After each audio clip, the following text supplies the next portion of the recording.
Ọlọ́run wá bẹ̀bẹ̀ fẹ́ yẹn, ó mọ̀ pé bàbá mi ẹ bá fi láti ẹ̀wọ̀n ní ọkọ̀ ìyàwó Rabiat ó sọ fún mi ní oge ayọ̀ àwọn ọkùnrin tó pọ̀ lọ́ máa jí wọlé o ó ní ṣùgbọ́n kò ní ṣòro fún mi láti dọ́kọ̀ mi mọ̀ láàrin wọn nítorí nínú àwọn ọkùnrin tó máa jí wọlé òun ló máa ń sọ̀mù jù ẹ̀jọ̀ ṣẹ́ni kan fẹ́ contest wọ́n tún wá sọ fún mi ó lọ́kọ̀ òun wà physically fit ó ló wà financially buoyant ó ló wà spiritually fit ó ní Rabiat gbogbo ẹni máa test ó ní go ahead and test them.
Mr. Kasali Hafiz àbí màá mi ọmọ Kẹ́hìndé gbẹ̀gbọ́n Kasali ṣé àwọn ni wọ́n fọ̀ sí ẹ ṣé àwọn ni wọ́n kàn nípa fún ẹ wípé kó o wá fẹ́ Rabiat Ọmọ́tọ́lá ọmọ Kasali pariwo bí ẹni tílẹ̀kùn mọ́tò ń lọ wá. Rárá àwọn kọ́.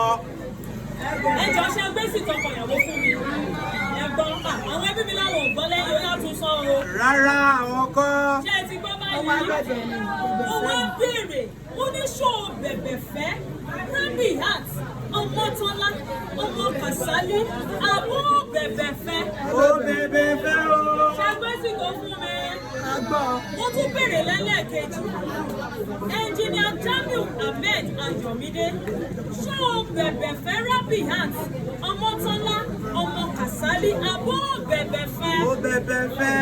For the last time mo fẹ́ kó pariwo at the top of your voice báyìí ṣó bẹ̀bẹ̀ fẹ́ Rabiat Ọmọ́tọ́lá ọmọ Kasali àbó bẹ̀bẹ̀ fẹ́. Ó bẹ̀bẹ̀ fẹ́. Mo ní jẹ́jẹ́ lájọ́ kó ó bẹ̀bẹ̀ yìí o. Jamiu jẹ́jẹ́ lájọ́ kó jẹ́jẹ́ lájọ́ kó ó bẹ̀bẹ̀ yìí o. Jamiu kó bẹ̀bẹ̀ ó dábàlẹ̀ nílé wa. Ó bẹ̀bẹ̀ ó dábàlẹ̀ fẹ́ mi wá. Ó pàtàkì lápò orí kó kẹ́rù omi àlọ́.